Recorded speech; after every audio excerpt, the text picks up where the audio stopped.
Hello. Hello. हाँ बोलिए बोलिए। हाँ जी। हाँ जी साईं जी, हमारा कोटि कोटि प्रणाम स्वीकार हो। हाँ आपका प्रणाम स्वीकार है, आपको भी प्रणाम। बोलिए बोलिए। हाँ सर, तकलीफ दे रहा हूँ, तकलीफ माफ करना। मैंने आपके जो वीडियो जो है अबाउट 300 सुन लिया है। अरे वाह, बहुत अच्छे बहुत अच्छे। हाँ जी। अभी एक दो कुछ मेरे को ये है भाई, जो आवाज आ रही है मेरे को, वो जो है बताए ची ची ची ची ची ची ची ची ची ची ची चिक चिक चिक चिक चिक चिक चिक ऐसे आती है। और आएगी 4 दिन तक लगा कंटिन्यू आएगी, और फिर चली जाएगी, तो फिर चली जाएगी, फिर 4 दिन के बाद फिर आएगी। तो फिर जो कुछ कानों में कुछ गड़बड़ है ना, तो फिर वो जो सू के बाद शुरू हो जाएगी। हाँ हाँ हाँ। तो अब मैं इसमें थोड़ा डाउट सा है भाई, वैलिडिटी 7 शब्द और कुछ है भाई। तो ऐसा है, उसमें संशय आना सहज बात है। तो ये कैसा है देखो, बहुत सारे लोग ऐसा समझ बैठे कि सार शब्द कोई धुन होती है, आवाज होता है, वो कानों को उसको सुन सकते हैं। तो बात ऐसी है, ये जो वीडियो है ना, बस सुनते जाना सुनते जाना सुनते जाना। अभी लोग क्या कहते हैं कि मुझे ऐसा हो रहा है वैसा हो रहा है, उसके पीछे नहीं जाना। जहाँ भी हम कहते हैं ना पंत प्रधान जाता है, तो उसके साथ उनके बॉडी गार्ड पूरी व्यवस्था जाती है ना, है कि नहीं? वैसा भी सार शब्द जैसा ही हमारे अंदर प्रकट हो जाता है ना, तो उसके साथ सारी व्यवस्था होती है, माने हमको उसकी तसल्ली हो जाती है। तो परसेंट की समझ में आती है, उसका बराबर आनंद भी मिलता है, और समझ में भी आता है कि यही सार शब्द है, यही सार शब्द की धुन है, यही सार शब्द की आवाज है। तो क्या करे, जब तक हमारा संशय है ना, हमें लग रहा है कि ये नहीं हो सकता, नहीं हो सकता, नहीं हो सकता, चलो कोई बात नहीं है, बस प्रवचन सुनते जाओ सुनते जाओ। नहीं सर, संशय नहीं है, लेकिन तो ये क्लियर माइक हो गया भैया। कई बार ऐसे होता है भाई, दूसरी आवाज आती है, आप कई बार बताते हो ना भाई, रेल की उसकी तरह आवाज आती है, कोई शंख जैसी, कोई घंटे जैसी। तो ये जो फिर भाई सोच रहे हो, जो इसका झिंगूर की आवाज है, वो भी एक बार किसी उसमें मोबाइल के यूट्यूब में सुना था, वो भी चिक चिक चिक चिक चिक ऐसे करके आ रहा था। तो इसलिए मैंने पूछा मैं साईं से क्लियर करूँगा। अभी बात बराबर है। देखो अभी आपके अंदर क्या घट रहा है, बराबर?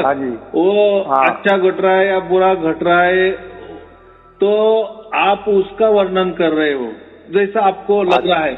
लेकिन सार शब्द जो होता है ना, उसका हम अर्थ ही नहीं लगा सकते, दूसरे को बयान ही नहीं कर सकते।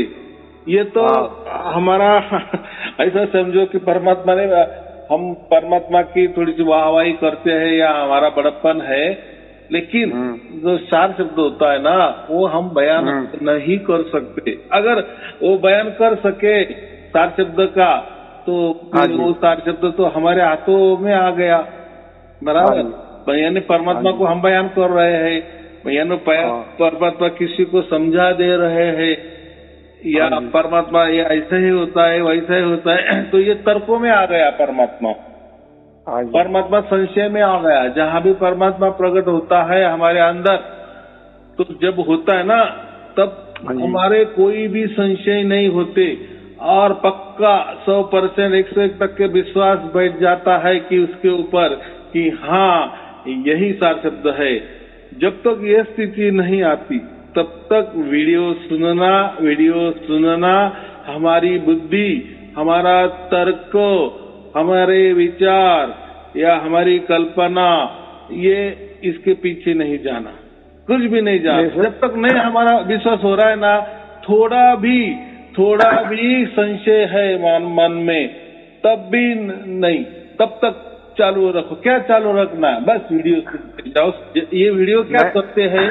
आपको शुद्ध और पवित्र बनाते हैं, बराबर। जैसे पूरे आप शुद्ध पवित्र बन जाएंगे, पूरा की पूरा पिक्चर क्लियर हो जाएगा। हाँ, बोलो। गुरुजी ऐसा नहीं है, मैं ये कह रहा हूँ, अकबर जी से संस्था से जुड़ा हुआ था ना, जो शब्द के बारे में बताती थी। आज मेरे वहाँ जो है, जो जैसे उन्होंने पूजा बता रखी थी, वो पूजा करने का भी मन नहीं है। दूसरी बात है, उन्होंने भाई सत्संग के बारे में बताया, वो भी मेरे को मैं जाने का दिल नहीं करता है। तो मेरा सर आपका वीडियो सुनने का ही दिल करता है सर। बराबर ना, तो मैं वही बोल रहा हूँ ना, जैसे आप वीडियो सुनते जाएंगे वैसे आज शुद्ध पवित्र बनते जाएंगे, बनते जाएंगे, बनते जाएंगे।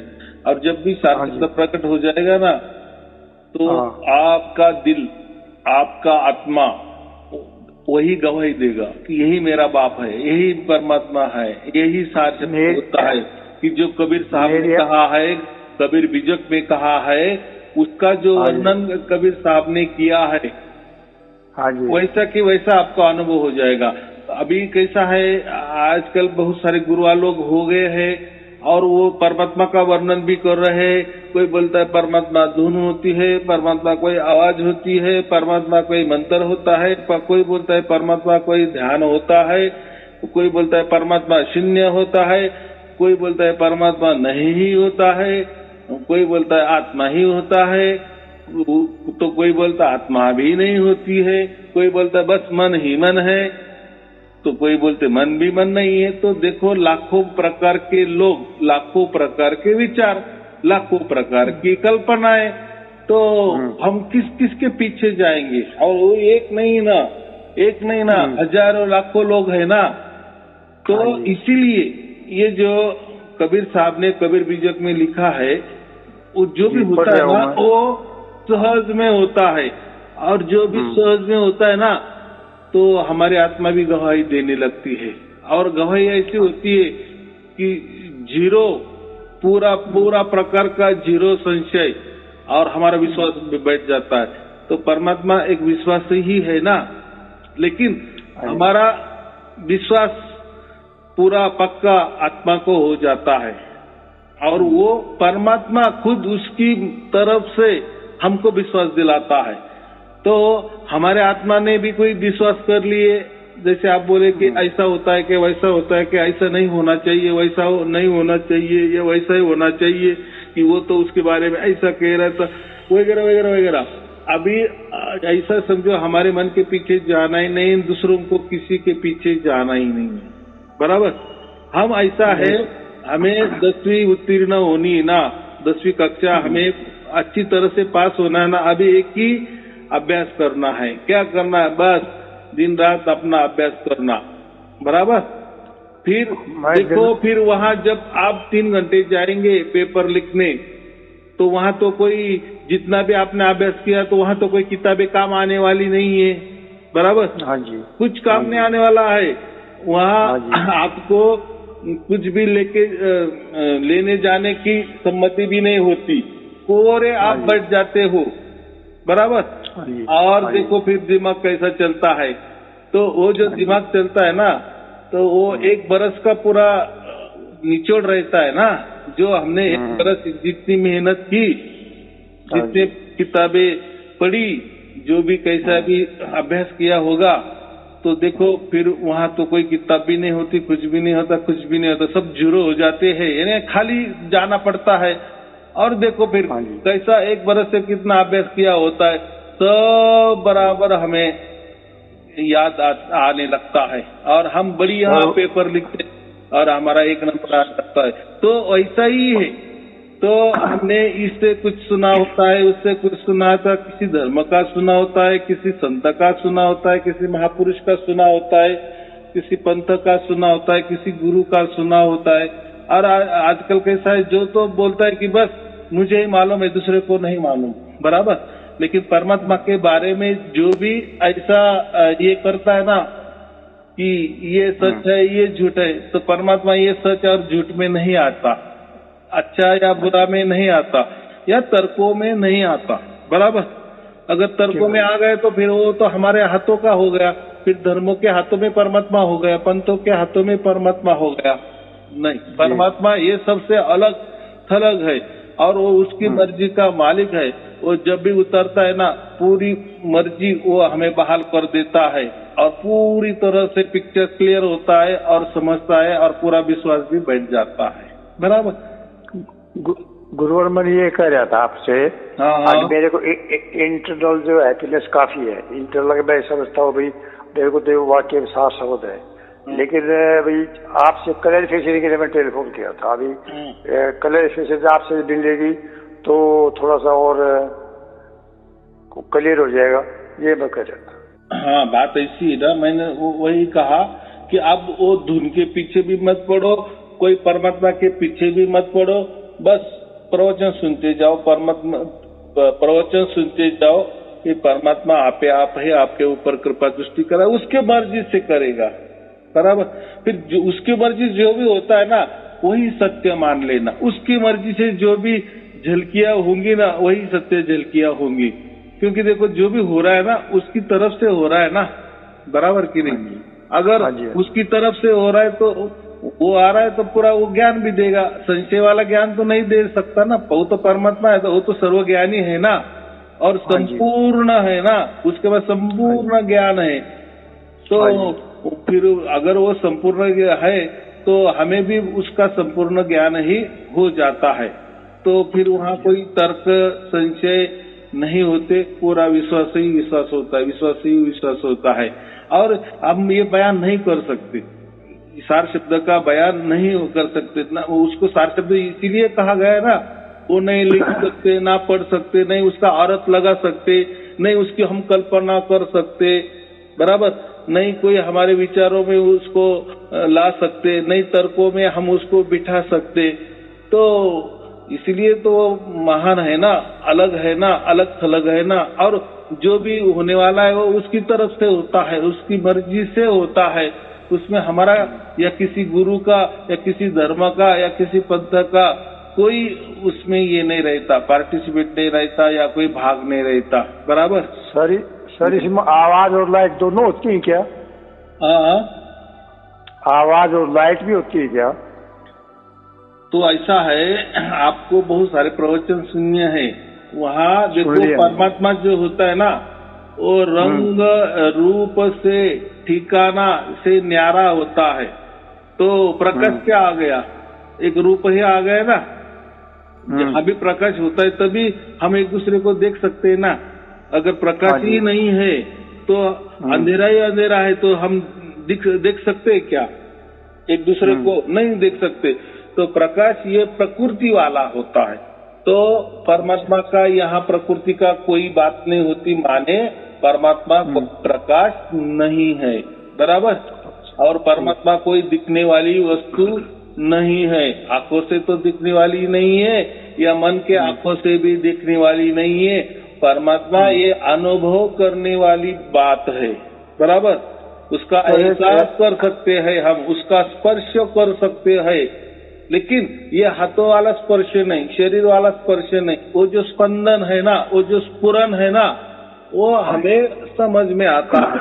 मैंने वही कहा ना, वो सब आ जाता है, सब आ जाता है।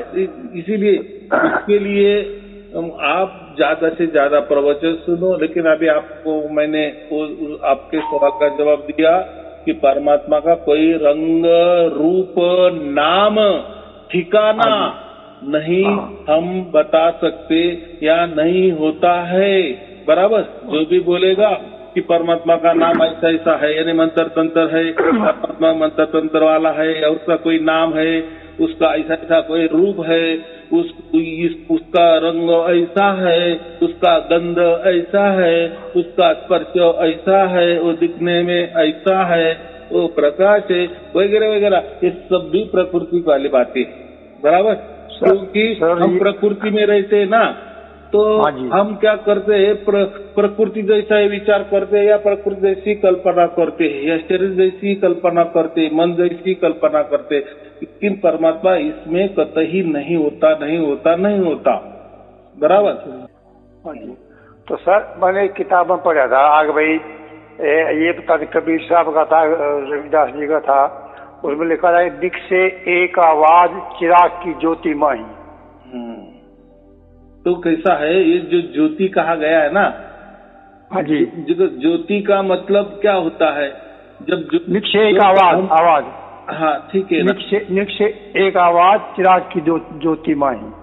अभी देखो मैंने क्या कहा कि कोई किसी ने चित्र निकाले, बराबर, और वो चित्र को आप सामने रख दो और 10 लोगों को पूछो तो हर एक वो चित्र का अलग अलग बातें बताएगा, बराबर।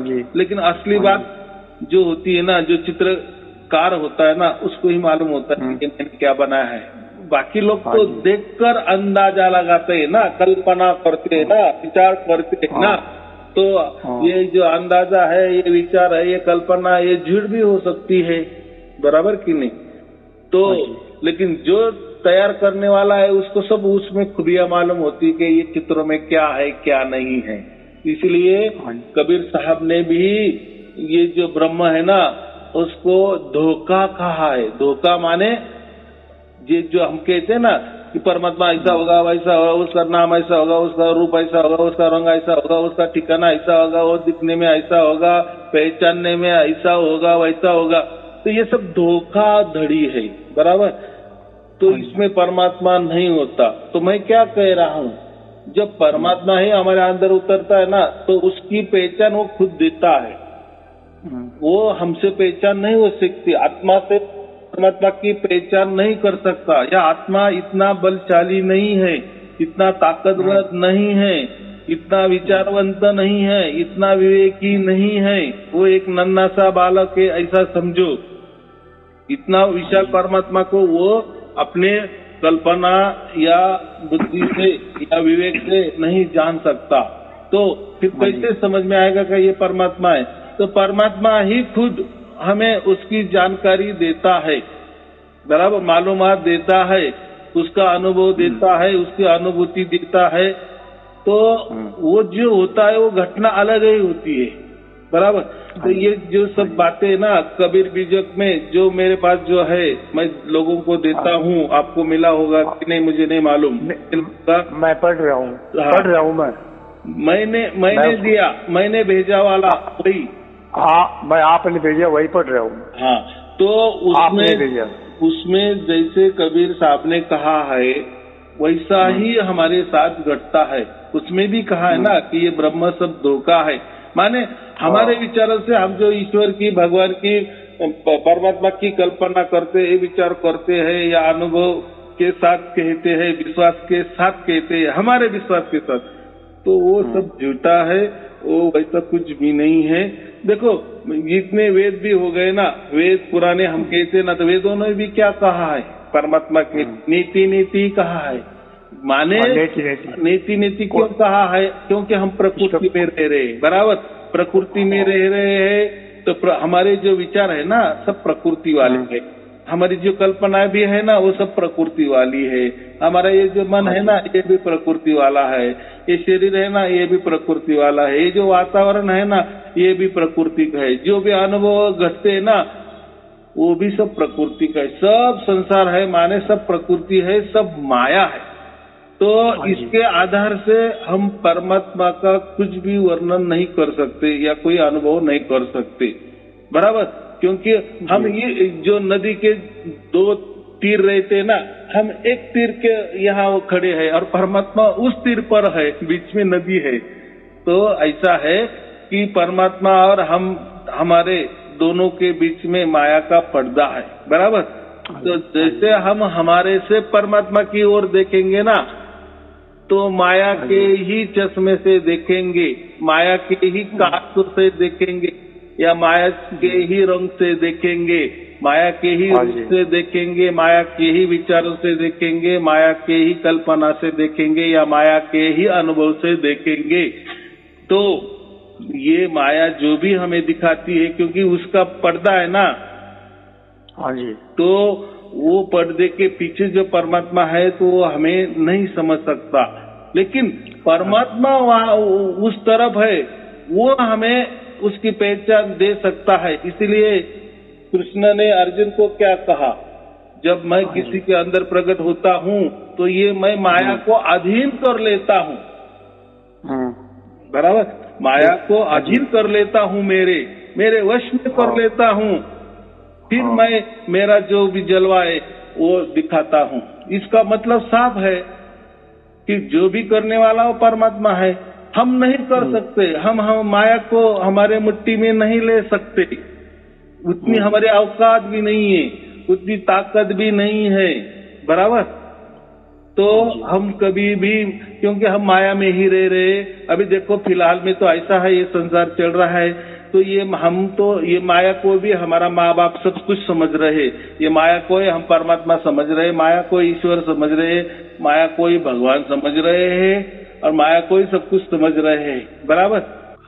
सर ये गुरुवर, ये आप कहते हैं भाई आपका जो है जब तक ये अंदरूनी कचरा साफ नहीं होगा तब तक साफ शब्द नहीं आएगा, और चाहे आदमी मीट खाओ चाहे गलत काम करो कुछ भी करो तो फिर वो शुद्ध कैसे होगा। जैसे एक आदमी मैकेनिक है और वो गाड़ी के नीचे कभी ऊपर ये मतलब उसमें तेल वेल में भराए रहता है उसके कपड़े, तो फिर जब तक वो कपड़े साफ करने के लिए फिर उसके क्या बोलते हैं ये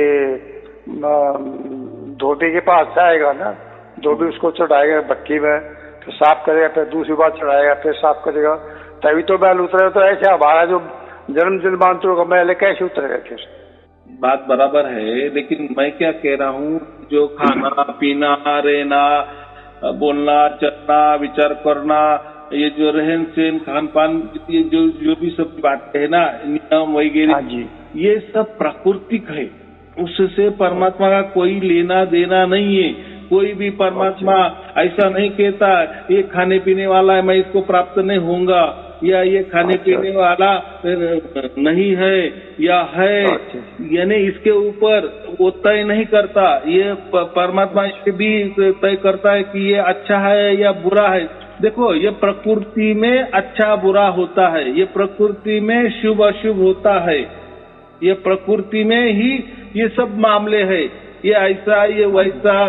तो परमात्मा के लिए ये कोई दायरा नहीं है, ये प्रकृति उसके लिए कुछ भी मायना नहीं है, बराबर।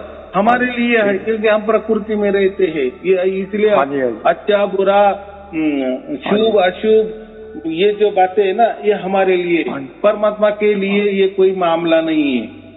क्योंकि क्यों? तो परमात्मा पहले था, बाद में हम बन गए, प्रकृति बन गई, उसमें हम आ गए, तो ये प्राकृतिक नियम है। तो पहले तो परमात्मा के काल में तो नहीं हो गए ना। हाँ जी। तो ये हमने बनाया है नियम। तो देखो ना, बहुत सारे, तो मुझे इतना ही कहना है कि उसके ऊपर नहीं जाना। बहुत सारे जिसको परमात्मा ही मालूम नहीं होता या परमात्मा की प्रणाली ही मालूम नहीं होती, तो फिर वो ऐसे कुछ भी बोल देते हैं, अरे ये मत करो, वो करो, ऐसा मत करो, ऐसा करो, इसमें वो लोगों को उलझा देते हैं। तो मैंने आपको 100 नियम लगा दिए, बराबर, और मैंने आपको बता दिए कि ये 100 नियम पे आधार पे आप चलोगे तो आप में 1 सेकंड में परमात्मा मिल जाएगा, बराबर। लेकिन मैं बोलता हूँ ना आपको, जो 100 नियम है ना, उसमें आपका ऐसा कहीं ना कहीं एक दिन आएगा कि उसमें से गलती हो ही जाए। तो आप ही बोलेंगे यार आपने बराबर दे दिए, 100 नियम दे दिए, मैं तो पालन भी करता था, लेकिन वो तो मेरे से नहीं, लेकिन सामने वाले से गलती हो गया। जैसे आप गाड़ी चला रहे हो, आप बहुत बढ़िया तरीके से चला रहे हो, आपके पास लाइसेंस भी है, आप आपके साइड से भी चला रहे हो, बहुत नियम के साथ चला रहे हो, लेकिन सामने वाला आपके ऊपर आ गया तो हो गया ना एक्सीडेंट। तो आप क्या कहेंगे? आपकी तो कोई उसमें गलती नहीं थी ना। हाँ जी। तो ऐसा ही होता है। ये गुरुआ लोग क्या करते हैं, अगर आपको परमात्मा चाहिए ना, तो ये 100 नियम के आधार पे चलो, आपको मिल जाएगा। तो फिर क्या होता है, परमात्मा मिलता नहीं है और हम भी सोचते हैं यार गुरुजी ने तो 100 नियम दे दिए, लेकिन मेरे से वो नियम नहीं हो रहे, थोड़े हो रहे, एक आधा छूट ही जाता है बस। तो गुरुआ लोग यही कारण उठाते हैं और बताते हैं, देखो सॉरी, तुमने 100 नियम मैंने दिए, उसका आपने पालन नहीं किया, इसलिए आपको परमात्मा नहीं मिल रहा है। कितनी सहज बात है, यानी ये चालाकी है, बराबर।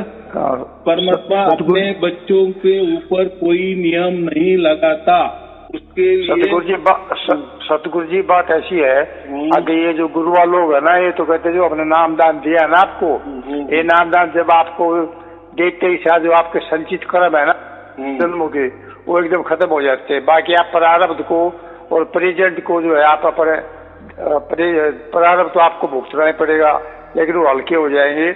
और जो प्रेजेंट के जो है अभी उनको जो अपने बड़ी ध्यान से कर्म करो ताकि कोई गलत काम ना हो जाए, तो तभी आपका गाड़ी चलेगा, नहीं तो नहीं चलेगा। तो ऐसा है ना, देखो हम अभी जिस देश में रहते हैं, बराबर जी, तो काल के देश में, जो काल के देश में रहते हैं। काल माने समय, तो हम समय में बंधे हुए हैं ना सब। हाँ जी, हाँ जी, प्रकृति काल समय की बात है बंद।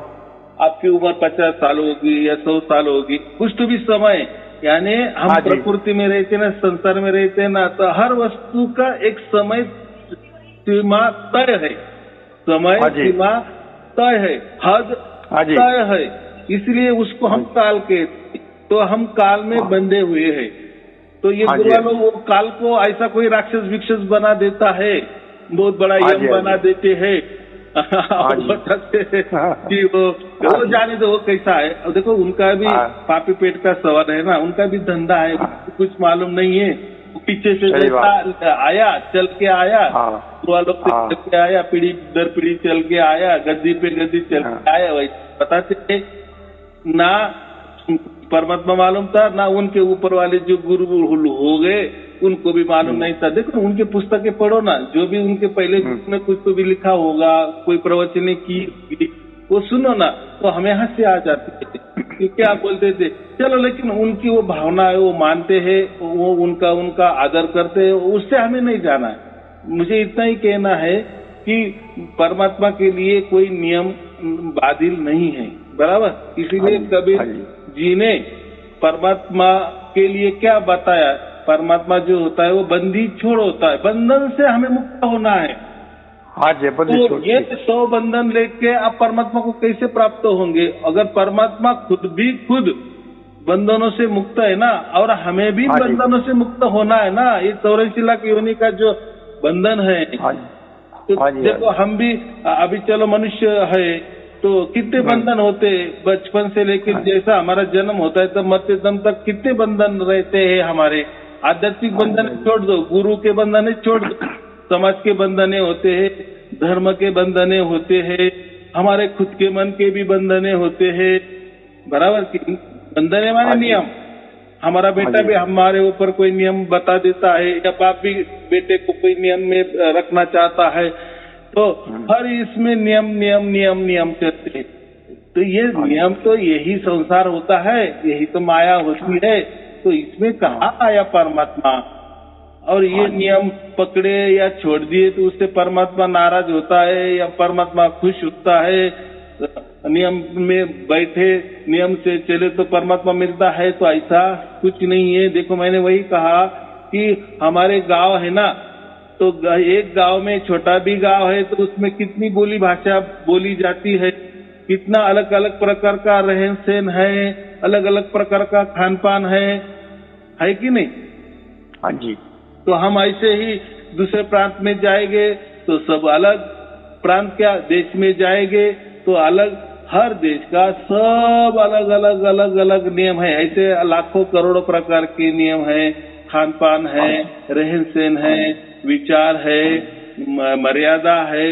तो क्या परमात्मा के लिए कौन सा नियम अच्छा है और कौन सा बुरा है, ये आप क्या तय करोगे? नहीं ना। तो ये एक चालाकी है गुरुवारों की, क्योंकि जो हमें परमात्मा प्राप्त होता है ना, वो उसकी ओर से होता है ना, वो देखता है ना हमें ऊपर, हम उसके बच्चे ना, तो परमात्मा हमारा भाग्य देखता है। क्या देखता है? जब हमारा भाग्य हो जाता है, अब वो जो भाग्य कहते हैं ना, वो कोई एक जन्मों का खेला नहीं होता, ये यही जन्म का खेला नहीं होता। तो भाग्य जो बनता है उसके लिए हमने बहुत सारे जन्म लिए होते हैं, फिर उसे थोड़ा थोड़ा थोड़ा करके वो तैयार होता है, लेकिन वो उसके साक्षी में होता है, क्योंकि परमात्मा तो सब देखता है ना, और परमात्मा तो हमारे अंदर बाहर ऊपर नीचे आजू बाजू सब जरे जरे में भरा है ना। तो जो भी कुछ होता है तो उसकी नोंद, उसकी रजिस्ट्री समझो, परमात्मा को सब मालूम है। तो हम क्या है क्या नहीं हो, तो परमात्मा ही हमारे ओर आता है, हम तो परमात्मा की ओर नहीं जा सकते, हम तो बंधे हुए हैं ना। तो परमात्मा फिर जिसकी ओर भी जाता है या जिसका भी चुनाव करता है उसकी ओर से, तो वो सब देखता है ना, उसका भाग्य ही देखता है, तभी वो उसको ये कर। क्योंकि देखो, जब भी हमें सार शब्द प्राप्त होता है ना, या हम कहते हैं कि परमात्मा प्राप्त होता है, वो भी उसकी ओर से, तो सब हमारा वो भाग्य देखकर ही होता है। क्यों ऐसा? क्योंकि जब भी सार शब्द हमें प्राप्त होता है ना, तो हमारा पूरे पाप जो है ना, पिछले अनंत जन्मों के जितने भी पाप हो गए, जो भी पाप हो गए, पुण्य हो गए, पूरे के पूरे नष्ट हो जाते हैं। और ये हमको जो जन्म मिलते हैं ना, 84 लाख योनियां, ये किस आधार पे पड़ते हैं? पाप पुण्य के आधार पे ही तय होते हैं, मनुष्य जन्म में ही तय हो जाते हैं। देखो, पुण्य किए तो हम कहते हैं ना स्वर्ग में जाएंगे, पाप किए तो नरक में जाएंगे, या ऐसी योनि मिलेगी, पुण्य करेंगे तो ये योनि मिलेगी, ये देवता बनेंगे, यहाँ जाएंगे, पाप करेंगे तो आपको ये प्राणी की योनि मिलेगी, वगैरह वगैरह वगैरह। तो ये इससे कुछ ताल्लुकात नहीं है, बराबर। तो परमात्मा जब भी हमें प्राप्त होता है ना, उसी क्षण हमारे पूरे पाप पुण्य नष्ट होता है। क्यों? तो अभी उसके आधार पे हमें अगला जन्म ही नहीं, परमात्मा जब भी मिल जाता है तो हम पूरे क्लीन हो जाते, पूरे के पूरे क्लीन हो जाते, माने कोई भी पाप पुण्य का बोझ हमारे ऊपर नहीं रहता, बराबर। हाँ, तो पूरा जीरो हो जाता है। तो बहुत बढ़िया बात है ना। हाँ, अगर हमें अगला कोई जन्म चाहिए, कोई हमें बहुत सेठ साहूकार बनना है, या कोई राजा बनना है, या कोई स्वर्ग में जाना है, या बहुत अच्छा कोई लोक में जाना है, तो उसके लिए पुण्य की जरूरत है, बराबर। तो पाप तो कोई करता नहीं है, तो नरक में जाने की कोई इच्छा नहीं करता है, लेकिन किससे हो भी जाता है तो उसमें तो वो नरक। तो ये स्वर्ग नरक का ये भी एक कथा कहानी है, उसमें हमें जाना ही नहीं है। तो एक कथा कहानी इसलिए है कि लोगों ने अच्छा रहन सहन करना चाहिए और परमात्मा की ओर जाना चाहिए, इसलिए परमात्मा का महत्व है, बाकी कुछ नहीं है, बराबर। इसलिए जब भी परमात्मा प्राप्त हो जाता है तभी हम मोक्ष के अधिकारी बन जाते हैं। मोक्ष के अधिकारी, मोक्ष माने क्या? अभी हमारा जन्म नहीं होने वाला, बराबर, इसलिए हमें मोक्ष मिलता है। मोक्ष माने क्या? परमात्मा की गोद में अनंत अनंत काल के लिए रहना। हाँ, तो ये इसलिए तो हमें बोलो। सतगुरु जी को और भी मतलब कबीर साहब का है या दूसरे किसी शब्द का एक वाणी और है, वो कहता है धुन आने जो शब्द की सो मेरा गुरुदेव, आंख कान मुख बंद कराओ, अनर झिंगा शब्द सुनाओ।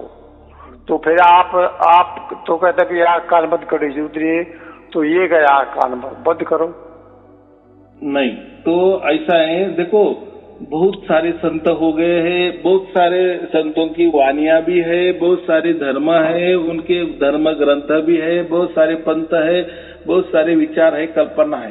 तो हमने क्या किया है, सिर्फ और सिर्फ कबीर बीजक का ही सहारा लिया है कि जो 500 वर्ष पुराना, जब कबीर साहब खुद थे तभी का लिखा गया हुआ है ना, उसको मानते हैं। वो जाने के बाद जो भी लिखा गया या जिस संतों ने लिखा गया उसने क्यों लिखा वैसा, वो उनको मालूम। उन्होंने खुद में सचमुच में लिखा है कि दूसरों ने लिखा है, वो भी नहीं मालूम। या वो क्या कहना चाहते हैं या लिखाई में कुछ वो जो उनका विचार है वो कोई ढंग से नहीं लिख पाए, या उसको जो नाम देना वो नहीं दे पाए, या ऐसा समझो कि उन्होंने बराबर बताया लेकिन हम अभी के है ना 500 बरस का समझो फासला हो गया ना, तो हम उसका अर्थ अलग प्रकार से उठा रहे हैं। बराबर की ऐसा भी हो सकता है। तो उसमें हमें जाना ही नहीं है, किसी के ऊपर दोषारोप करने ही नहीं, बराबर। क्यों वो तो ये भी कहते ना भैया, ये जो है तो सार शब्द खुद प्रत्यक्ष करके दिखा देते हैं, देखो ये सार शब्द है। तो ये भी शब्द तो गुरु वालों ये बस ऐसे ही बोलते रहते हो मेरे ख्याल, तो डाउट पैदा करने के लिए। तो परमात्मा उनके हाथ में आ गया, वो परमात्मा से बड़े होते हैं ना, बराबर की ना। वो अगर बोल रहे कि ये देखो ये होता है शब्द, ये देखो ये होता है परमात्मा, तो फिर परमात्मा तो पावना हो गया और परमात्मा बहुत छोटा हो गया, वो तो गुलाम हो गया इनका। हाँ जी। तो ये सब झूठ मूठ की बात है, पापे पेट का सवाल है उनका, वो भी जाने दो, हमें उससे कुछ लेना देना नहीं है। और ये भी जान दो, इसके तो मैं आगे कहता हूँ, जो ज्यादा भटके है ना, जिनको परमात्मा ही मिला नहीं है, तो वो सियारा की कथा तो आपको मालूम है ना, वो अंगूर बहुत ऊंचे रहते, उसको नहीं मिलते, वो बोलते हैं खट्टे अंगूर है इसलिए मुझे नहीं मिलते। चलो बहुत अच्छी बात है। तो ऐसा ही बहुत सारे लोगों को परमात्मा नहीं मिलता, क्योंकि परमात्मा मिलना तो वो परमात्मा के हाथ में है। और ये गुरुआ लोग बोलते हैं कि हमारे हाथ में है। देखो इतना बड़ा विशाल परमात्मा इनके हाथ में है, ये ले लो मंत्र, ये ले लो ध्यान, ये ले ऐसा करो विचार, ऐसी साधना करो, ये ऐसी तरकीब करो, ऐसी चालाकी करो, मिल जाएगा परमात्मा। देखो कईयों ने तो उसकी वैल्यू रख दी है, भाई इतना पैसे दो और साथ सब ले लो। हाँ, ये उनकी दुकान है क्या? हाँ, तो परमात्मा भी बेचने को कम तो उनके पास कोई परमात्मा नहीं है, परमात्मा नाम की कोई गुड़िया होगी, होता है ना ऐसा। तो वो गुड़िया जैसे परमात्मा को बेचते हैं, तो परमात्मा के बस की बात नहीं है, किसी के आधार पे बेच नहीं सकते या उसकी कोई कीमत भी नहीं लगा सकते। ये संसार का खेला ही नहीं, ये जो कीमत है, पैसा है, ये सब बातें यही की बातें है ना, संसारिक बातें है ना। और जो परमात्मा हमें प्राप्त होता है ना, वो उसकी ओर से होता है, ना कि हमारी ओर से। कोई बोलेगा मैं बहुत 100 वर्ष तपस्या किया और परमात्मा को प्राप्त किया हूँ और मैं आपको परमात्मा दिखा देता हूँ, झूठ बात है। आपने 100 साल क्या 1 करोड़ भी साल परमात्मा की तपस्या की ना, आपको कोई परमात्मा नहीं मिलेगा, ज्यादा कोई ब्रह्मांडीय आत्मा मिल जाएगा, बराबर। लेकिन परमात्मा नहीं मिलता। परमात्मा के लिए ये आप कितनी बरस तपस्या कर रहे हैं, तो वो हमारे बस में आए नहीं। तपस्या देखो हम कर रहे हैं ना, किसी को कर रहे हैं, प्राप्ति के लिए कर रहे हैं ना, माने हम परमात्मा को पकड़ने के लिए ये सब कुछ कर रहे हैं ना। तो परमात्मा ऐसा पकड़ में आएगा क्या, या परमात्मा को दया आएगी क्या, ये मेरे लिए इतना कर रहा है 1 करोड़, तो वो बात ही नहीं। उसके विचार यानी उसकी जो प्रणाली ना, उसके अंदर ये कोई नियम ही नहीं है कि मेरे लिए मेरी मान बढ़ाई करो। आपने अगर आपका भाग्य हो गया ना, तो आपने परमात्मा को गाली भी देते रहे ना, तो भी वो आपको प्राप्त हो जाएगा, क्योंकि आपका भाग्य का खेला है ना। भाग्य हुआ तो वो आगे ही होता है, लेकिन आपका भाग्य भी नहीं है। आप परमात्मा कितना भी गुणगान करे, कोई मंत्र भी रट ले, कोई ध्यान भी कर ले, कोई चालाकी भी कर ले, कोई विचार भी अच्छा बना ले, कोई कल्पना भी अच्छी बना ले, तो भी परमात्मा उसमें अंदर आता नहीं है, बराबर। ये गाली गलौज ये परमात्मा के लिए कोई नई बात नहीं माने। ऐसा है कि ये प्राकृतिक बातें है, ये गाली देना, द्वेष करना, क्रोध करना, तो ये सब हमारे गुरुआ लोगों की करामत है। तो परमात्मा कोई क्रोध नहीं करता। यानी मैंने कहा ना, आप कितने भी गाली दिए ना परमात्मा क्रोध नहीं। परमात्मा ऐसा समझो शुद्धतम प्रेम का पुतला है, शुद्धतम, उसके अंदर प्रेम ही भरा है। तो प्रेम ही परमात्मा हम कहते हैं ना, तो या हम उसको क्या कहते हैं, परम आनंद है। आनंद समझो, प्रेम समझो, दोनों बात एक ही है। हम जो कहते हैं ना, कोई परिवार होता है बहुत आनंदी है, तो हम क्या बोलता है, अरे उनके कुटुंब में एक दूसरे के लिए बहुत प्यार है, बहुत प्रेम से रहते, इसलिए उसको हम आनंद कहते। तो ऐसा है, परमात्मा हमें सिर्फ और सिर्फ प्रेम ही देता है, बटोरता है, या आनंद ही बटोरता है। बाकी चीजें उनके पास कोई नहीं है। और हम भी जो परमात्मा प्राप्त कर रहे हैं ना, वो भी परम आनंद के लिए ही प्राप्त कर रहे हैं ना। बाकी हमारा कोई उद्देश्य नहीं है। हाँ, अगर हमारा कोई उद्देश्य है कि मेरे लड़के का ऐसा होने दो, मेरे लड़के का ऐसा होने दो मेरे परिवार में, तो ये तो प्राकृतिक बात है। उसके लिए मंत्र तंत्र ध्यान साधना वगैरह है, ये गुरु आलोक है, ये तो उसके लिए साधन है, कर्मकांड है। लेकिन ये कर्मकांड में या मंत्र तंत्र में, ये साधन में या ध्यान में परमात्मा कोई लेना देना नहीं है।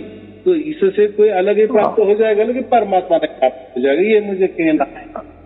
सदगुरु जी एक बात और बताओ, जो निरंकार है, ओम सोम पर भी नमः है, हरिओम तत्सत है, गोविंद तू निरंजन तू, आपके वीडियो में है, तो ये क्या, ये आप बता रहे मोक्षदायी, ये मोक्षदायी बता रखे आपने। तो देखो हर एक का अर्थ कुछ तो अलग अलग होता है। अभी ओम का मतलब हम क्या करते हैं, ओम का मतलब हम सगुण लेते हैं ना, शरीर का लेते हैं, बराबर, और सोम का निर्गुण का लिए लेते हैं, बराबर। और सोम का मतलब क्या होता है, वही मैं हूँ, तो वही माने जो आत्मा है ना, वही आत्मा मैं हूँ। तो और तो कोई लोग उसका अर्थ ऐसा बताता है कि वही परमात्मा मैं हूँ, तो आत्मा कोई परमात्मा नहीं हो सकता। अगर है तो फिर झलकियां दिखाओ। और जो भी कहता है ना कि अहम ब्रह्मास्मि, मैं ब्रह्म ही बन गया हूँ, या मैं सोहम बन गया हूँ, तो उसका अर्थ अगर ऐसा हो गया कि मैं ही परमात्मा बन गया, तो ठीक है, कोई झलकियां दिखाओ, कोई अगला पिछला दिखाओ। तो कोई दिखाता है क्या? कोई गुरु बस बोलता है मैं अहम ब्रह्मास्मि, मैंने ब्रह्म को प्राप्त कर लिए। तो कोई बोलता है सोहम, मैं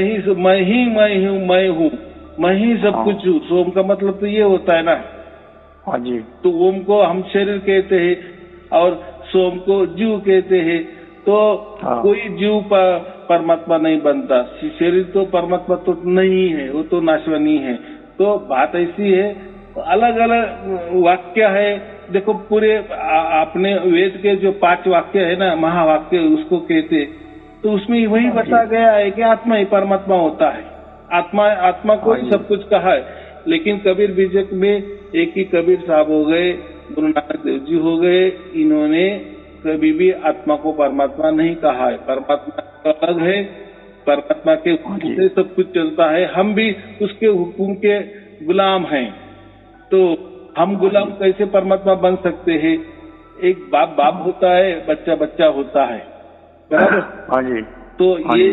तो इसलिए ये देखो, ये जो 5 महावाक्य जो है ना वेदों में लिखे हैं, लेकिन बाद में क्या कहा है वेदों ने भी? नेति कहा है ना। हमने यहाँ तक खोजबीन की, बराबर, लेकिन हो सकता है इसके आगे भी कुछ होगा, ये हम नहीं जान सकते।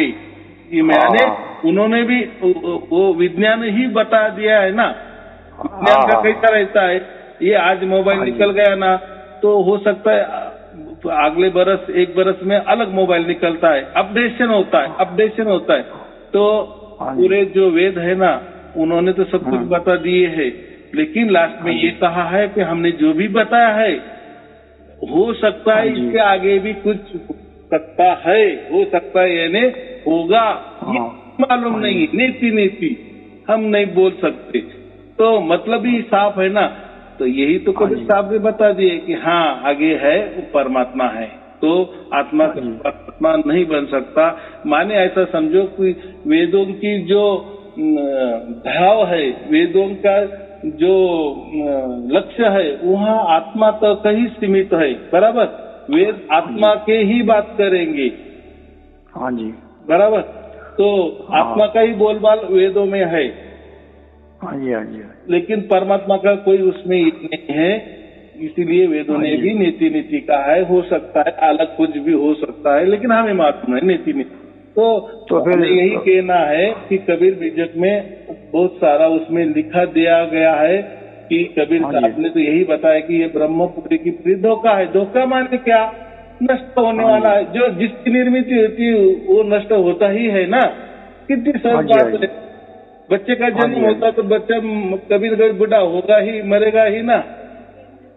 तो वैसा ही जिसकी भी निर्मिति यानी ये प्रकृति स्वयं उसकी निर्मिति हो गई ना, तो उसका कभी न कभी नाश होने वाला ही। वैसा ये जो ब्रह्म है ना, ये जो आंखों से दिखने वाला, कानों से सुनाई देने वाला सब कुछ हम उसका अनुभव कर रहे हैं, ये सब संसार है ना, ये प्रकृति है ना, ये मोह माया है ना, ये एक धोखा है, यानी बदलने वाला। उसको क्या कहेंगे? धोखा माने बदलने वाला। उसने मुझे धोखा दिया, यानी वो मुझे तुस्त भी देने वाला था, पैसा देने वाला था, बोले कि मेरे पास आ जाओ, और आज आ गए तो उसने नहीं दी। तो क्या कहे? अरे यार तूने मुझे धोखा दिया। यानी तू बदल गया। तो सतगुरु जी जो नाम है, निरंजन, ओंकार, निरंकार, ज्योति है, स्वरूप है, ये सब फिर ईश्वर काल के दायरे में है, समय के दायरे में हो गए। तो हाँ, अभी $1,00,000 की बात की, ये सब सांसारिक बातें हैं, प्राकृतिक बातें हैं। ये एक प्रकार का उन्होंने अपनी ओर से परमात्मा के बारे में वर्णन किया है। वर्णन है। हाँ जी। जैसे अमेरिका ऐसी है वैसी है, उसमें ऐसे लोग रहते हैं, उनका चलन ऐसा होता है, ये सब वर्णन है। और हम पढ़ रहे हैं, ये सब कथा कहानी है। प्रैक्टिकल में कोई अमेरिका गया भी नहीं है, लेकिन ऐसा ही यहाँ वहाँ से सुना करके हम बोल रहे हैं, बराबर। वैसा ही है जो इन्होंने परमात्मा के बारे में लिखा है, रंका बोला है, वो बोला है, तो बोला है, सतनाम बोला है, जो भी कुछ, ये सब वर्णन है, यानी कथा कहानी है, एक संकेत है, ना कि परमात्मा है या उसके रटने से कोई वो परमात्मा मिलता है, बराबर। क्योंकि मैंने क्या कहा, आज तक जितने भी गुरुआ लोग हैं, लाखों करोड़ों गुरुआ लोग हैं, इन्होंने यही कह दिए कि हमारी ओर से परमात्मा की ओर जाना है। और कबीर साहब ने क्या कहा है, हम अपनी ओर से परमात्मा की ओर नहीं जा सकते, परमात्मा ही उसकी ओर से हमारी ओर आता है। समय में वो। हाँ, स्वयं है परमात्मा। हाँ, वो मालिक है ना, वो उसकी मर्जी का मालिक है ना, वो तो आजन्मा है ना। हमारे तो जन्म हो जाते हैं, हमने कितनी शरीर बदलते जाते, लेकिन परमात्मा तो आजन्मा है और अकाल है। अकाल माने उसको कोई समय की सीमा नहीं, समय की सीमा तो परे है। हमारे लिए तो सब समय है, सबके वस्तु के लिए समय लगा दिए। हमारा भी शरीर का कुछ समय है, हमारे उम्र का भी समय, सब समय में हम रहते, लेकिन परमात्मा समय के है। तो ये नियम वगैरह जो भी है ना, ये नियम, जाप, अजपा, अनदनाद, धुने सुनना, कोई भी आवाजें सुनना, कोई ध्यान क्रिया करना, कोई साधन करना, कोई कर्मकांड करना, ये सब इसमें ही आते, प्रकृति में आते हैं। उसमें कोई ताल्लुकात परमात्मा का नहीं है। ना, हम कबीर साहब ने यही कहा कि हम हमारी ओर से परमात्मा की ओर नहीं जा सकते, चाहे हमारे पास लाख साधन है, अलग अलग प्रकार के साधन है, मंत्र है, जाप है, अजपा है, ध्यान है, कल्पना है, अलग अलग विचार है, इससे कुछ नहीं होने वाला। हम उससे परमात्मा को प्राप्त नहीं कर सकते, लेकिन परमात्मा हमें प्राप्त कर सकता है। क्योंकि देखो, हम ज्यादा से ज्यादा ये पृथ्वी हम मान रहे हैं ना, पृथ्वी में हम रह रहे हैं, तो हमारी कितना छलांग होगी ज्यादा से। ये हम इस कुड़िया में बंद है ना, तो हमारी ज्यादा कितनी कल्पना होगी, कितना कल्पना हम करेंगे, कितनी विचार करेंगे, ज्यादा ये ब्रह्मांड की कल्पना कर सकती है। लेकिन परमात्मा तो ये अनंत ब्रह्मांड के परे है ना। हाँ, तो ये वही बोल रहा हूँ मैं। आप जैसे प्रवचन सुनते जाएंगे, आपको सब कुछ मिले जाएगा। तो मैंने अभी क्या कहा कि अभी किसी धुन के चक्कर में मत पड़ो, किसी आवाज के चक्कर में मत पड़ो, या कोई दिखेगा ऐसा दिखेगा, वैसा दिखेगा, ऐसा अनुभव आएगा, वो कुछ भी नहीं।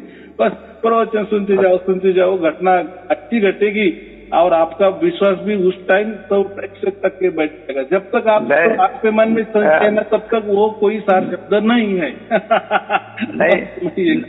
नहीं सतगुरु जी, नहीं, मैं कोई और उस चक्कर में नहीं पड़ रहा। मैं तो बल्कि अंदरूनी मेरे को इस चीज की खुशी हो रही थी कई दिन से। अभी जो आवाज है ये साफ शब्द की है, लेकिन मैंने इसलिए टेलीफोन किया था कि भाई आपसे जरा इसके बारे में बात भी हो जाए। मेरी इच्छा भी थी, 2 साल से मैं आपके सुन रहा हूँ, तो वहाँ जरा है इस बार भाई आपसे नमन भी कर लूँ मैं कोटि, ताकि आप भी मेरे को आशीर्वाद दे दें। और वो शब्द का जो बता रहे वो भी वो खुल जाए, मतलब उसके भी हो जाए, और वो शब्द हमारे पास आ जाए। हाँ, ये मैं कह रहा हूँ। ऐसा है ना, जब भी वो प्राप्त है ना, तो मैंने क्या कहा, तो तब उसका ज्ञान भी परमात्मा देता है। जब आता है ना हमारे पास, उसकी लगता है ना, तब पूरा ज्ञान भी हमको आता है, समझ में आता है, क्योंकि सब कुछ वो देता है। मैंने क्या कहा आपको, जब पंत प्रधान आता है ना, कहीं जाता है ना, तो उसके साथ सब उसका लवा जमा रहता है ना। हाँ जी, हाँ जी। तो ऐसा ही जब सार शब्द हमें प्राप्त होता है, परमात्मा प्राप्त होता है ना, तो परमात्मा उसके साथ सब तैयार होता है। और वो घटना इतनी सहज में हो जाती है, बाद में हमको हंसी आ जाती है, अरे वो तो मुझे पहले ही मिल गया था, लेकिन मैं तो कितना इसमें था, लेकिन आज मेरा कैसा क्या विश्वास बैठ गया, उस टाइम मुझे मेरा विश्वास क्यों नहीं बैठा। तो ऐसा समझो कि परमात्मा का यही संकेत है, बस प्रवचन सुनते जाओ, यानी हम तैयार नहीं हो गए। बराबर, प्रवचन तो मैं 1-2 डेली सुनता हूँ आपका। और मैंने तो डायरी बना रखी है, उसमें डेट और बिल्कुल नोट करता हूँ, जो पॉइंट होते हैं वो नोट करता हूँ मैं। देखो आप जो भी कर रहे हो ना, तो देखो मैं तो कोई देखने वाला नहीं है, लेकिन परमात्मा तो देखने वाला है ना। आप क्या कर रहे हो, क्या नहीं कर रहे हो, क्या अच्छा कर, तो हम परमात्मा के शरण में है।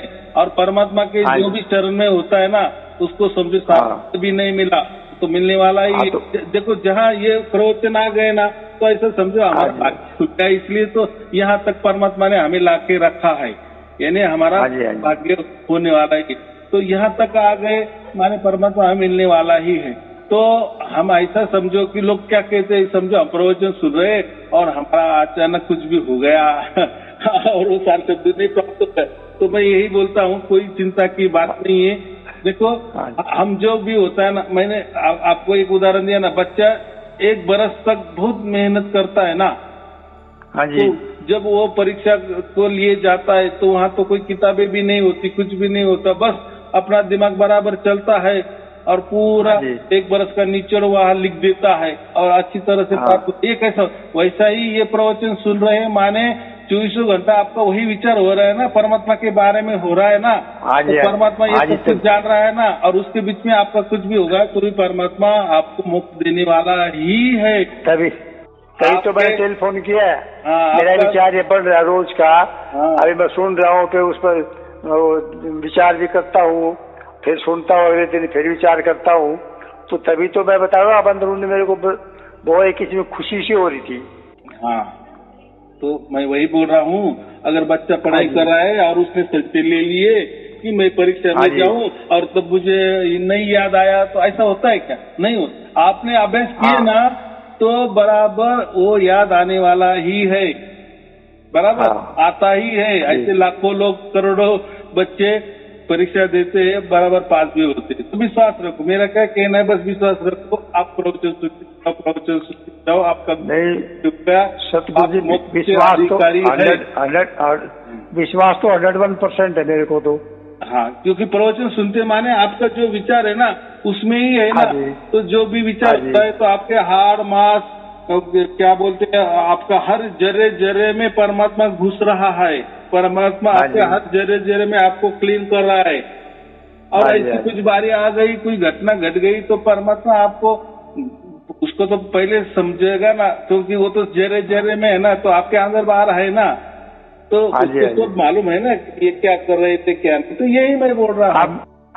अब मेरे को ही बात कोई इच्छा भी नहीं है, न गुस्सा है, न और कुछ है। आपने बस मेरे को यही रहता है, आगे वीडियो सुनता हूँ। बस बहुत हो गया, सब कुछ मिल जाएगा, सब कुछ नहीं भी होता है ना, तो परमात्मा के ऊपर संशय नहीं लेना, क्योंकि परमात्मा यहाँ तक तो आपको लाया है। इसका मतलब कुछ न कुछ परमात्मा के मन में है ना, अपने बच्चों के लिए। तो वो बच्चों को ऐसे नहीं कर देगा कि अरे तूने प्रवचन तो सुन लिए, लेकिन मैं कहा तुझे प्राप्त हो गया। तो ये बच्चे जैसे हरकत परमात्मा अपने बच्चों के लिए नहीं करता। ये प्रकृति में लगता है। परमात्मा बहुत विशाल है, तो उसकी बुद्धि भी बहुत विशाल होगी कि नहीं, इसलिए वो सर्वज्ञ है, सर्वोपरि है। सर मेरे को ये धुन वाला वीडियो भेज दोगे? हाँ, तो वो जो राम नाम की दीक्षा है ना, उसमें ही वो धुन है। तो वो राम नाम वाली दीक्षा वाला वीडियो सुनो, उसमें लास्ट में वो धुन भी दे दी है कि एक ऐसा प्रकार का अंदाजा से 19-20 इधर उधर ऐसा आता है बस। ठीक है, आपको और आपके परिवार के लिए शुभ आशीर्वाद। सत साहिब जी, सत साहिब जी, सत। आपके चरणों में मेरा बार बार प्रणाम है, दंडवत। हाँ, स्वीकार करें आप। हाँ, ठीक है, शुभ आशीर्वाद। सत साहिब जी, सत साहिब जी, सत साहिब जी।